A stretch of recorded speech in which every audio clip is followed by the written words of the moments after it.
Hello students, chapter number 2 principles of management. हमने last time discuss किए हैं 9 principle of Henri Fayol. We are on now number 10। The 10th principle given by the Henri Fayol is order. All the materials and people must be placed in the right order. In order to work in an efficient manner, worker need the right procedure and right equipment all the time. क्या meaning है इस principal का? Order means होता है कि आप जिस business में वर्क कर रहे हैं वहाँ मैन और मटेरियल दोनों के लिए प्लेस जो है वो प्रॉपर होना चाहिए। मीन्स आप मान लीजिए इंस्ट्रूमेंट्स यूज़ करते हैं, टूल्स यूज़ करते हैं बिजनेस के लिए, वो टूल राइट प्लेस पे पड़े हों। मीन्स आप यदि आप वर्क करते टाइम किसी भी अपने टूल की ज़रूरत है तो ऐसा ना हो कि आपको ढूंढना पड़े कि वो मेरा मटेरियल कहाँ रखा था और उसमें आपका टाइम वेस्ट हो। आपका टूल जो है वो राइट प्लेस पे होना बहुत ज़रूरी है। सेम वे में मैन पे भी ये एप्लीकेशन होती है कि मैन जो है वो सही सेटिंग पे सही प्लेस पे प्लेस किया गया हो, वो अपनी जगह पर जहाँ पर उसे वर्क करना चाहिए होना ज़रूरी है। वरना क्या होगा, आप उसके लिए जाएंगे कि वो वर्कर वहाँ काम कर रहा है कि नहीं कर रहा। यदि वर्कर वहाँ ना हुआ तो ऑटोमेटिकली आपके काम रुकेंगे। तो मैन और मटेरियल दोनों प्रॉपर ऑर्डर में होने ज़रूरी हैं। ये बात हेनरी फ्योल ने इस प्रिंसिपल में कही। नेक्स्ट प्रिंसिपल आता है हमारे पास 11th, इक्विटी। इक्विटी का मीनिंग क्या होता है? ऑल द एम्प्लॉयज और workers of the organisation must be treated fairly, equally and impartially.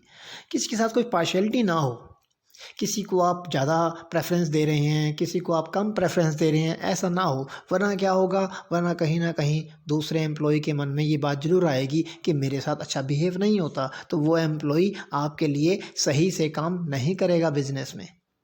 तो नेक्स्ट प्रिंसिपल जो 11th आप कर रहे हैं, इसमें हेनरी फ्योल ने इक्विटी पे जो है वो ज़्यादा प्रेफरेंस दिया था कि सभी एम्प्लॉय के साथ इक्विटी से जो है इक्वली यानी कि बिहेव करना ज़रूरी है।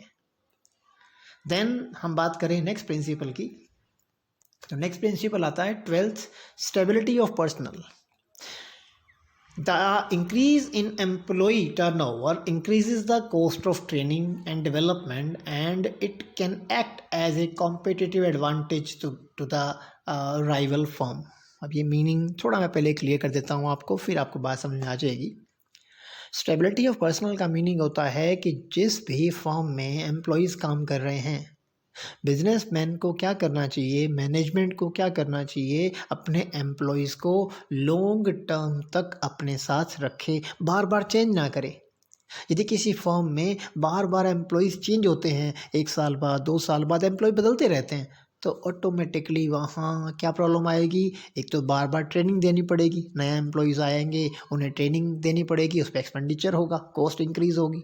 ठीक है ना? तो कोशिश करनी चाहिए कि जो लोग हमारे यहाँ पुराने काम कर रहे हैं उन्हें बार बार चेंज ना किया जाए, क्योंकि उससे एक्सपीरियंस भी तो काउंट होता है ना कि वो लोग एक्सपीरियंस में काम भी तो कर रहे हैं। तो ऑटोमेटिकली हेनरी फ्योल ने इस बात पे प्रेफरेंस दिया था कि हमें क्या करना चाहिए, मैनेजमेंट को क्या करना चाहिए कि अपने यहाँ स्टेबिलिटी लानी चाहिए एम्प्लॉयज़ में, कि एम्प्लॉयज़ बार बार चेंज ना किए जाएँ। इससे कॉस्ट इंक्रीज़ होती है उनको ट्रेन करने की, डेवलप करने की।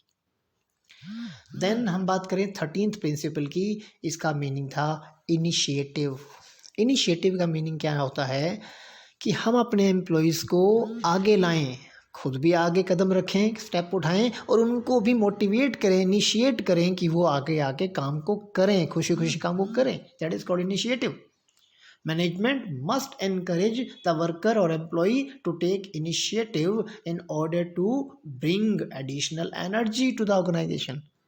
कि वर्कर्स को इनिशिएट करना चाहिए, उनको मोटिवेट करना चाहिए कि वो आगे आकर काम करें। जैसे कि आप पिक्चर में देख रहे हैं, तो बेसिकली सामने वाला एम्प्लॉय से जो है हैंड रेज करवाए जा रहे हैं कि कौन ये काम करना चाहेगा, कौन आगे आना चाहेगा। बेसिकली इसी प्रिंसिपल को नाम दिया गया इनिशिएटिव। देन हम बात करें लास्ट प्रिंसिपल की, ये होता है एस्पिरेट डी कॉर्प्स का मतलब होता है कोऑर्डिनेशन। मिल के काम करना। Management must encourage team spirit and unity so that it bring out mutual feeling of pride, कि सभी को मिल के काम करना है, किसी को कोई झगड़ा नहीं होना चाहिए, किसी की कोई जेलसी ना हो कि वो उसकी प्रॉब्लम को सॉर्ट आउट ना करे। आपस में सारे मिल के प्रॉब्लम को ख़त्म करें, प्रॉब्लम को बढ़ाएं नहीं, प्रॉब्लम्स को इंक्रीज़ ना करें, प्रॉब्लम्स को डिक्रीज़ करें। तो एम्प्लॉयज़ को आपस में मिल के काम करने की बात को कहा गया था 14th प्रिंसिपल में, जो कि हेनरी फ्योल ने दिया।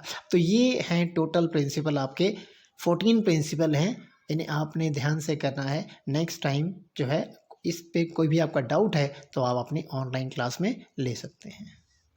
थैंक्स बेटा, थैंक यू।